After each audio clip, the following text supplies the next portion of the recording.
On 15th of August, two glacial lakes in Solukhumbu district's Thame region burst, damaging physical infrastructures in the lower region. Mustang and Gorkha also reported of avalanches and glacial lake outbursts this year. An Isimote study has stated 21 glacial lakes are at risk of outburst in Nepal.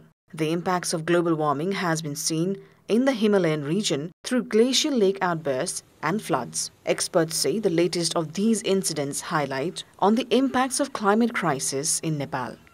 The people and the countries who have contributed the least in climate crisis are the most impacted and where the least investment is coming into. And Nepal is, of course, one of them. We have received a warning sign that the climate crisis has reached a tipping point in Nepal.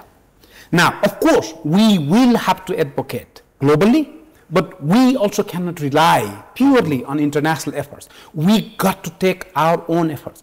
Prime Minister KP Sharma Oli is in New York to participate in the 79th UN General Assembly. It has been taken as an opportunity to inform the world regarding the impacts of climate change in Nepal. र समुद्रको इकोसिस्टमको बारेमा त्यहाँ नेपालको दृष्टिकोण प्रस्तुत पनि गर्नेछु। Ecosystem र समुद्रको सतह बढ्नुका पछाडी हिमालको हिउँ पग्लिनु कारण रहेको छ। The increasing amount of greenhouse gas emissions, especially by developed countries, has affected Himalayan nations like Nepal that is still developing. The delegation led by Premier Oli is prepared to emphasize on the need to establish the loss and damage mechanism and to implement previous agreements on climate change. Experts meanwhile suggest it is high time for the implementation of climate change agreements. They have called for a strong climate change diplomacy based on facts and evidences and also for climate-friendly projects. Effective diplomacy, effective climate diplomacy, which is based on data and evidence, is extremely important. That's the first element.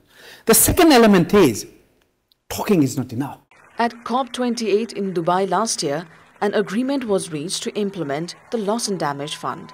The fund would prove instrumental for countries like Nepal in helping with its adaptation and mitigation plans.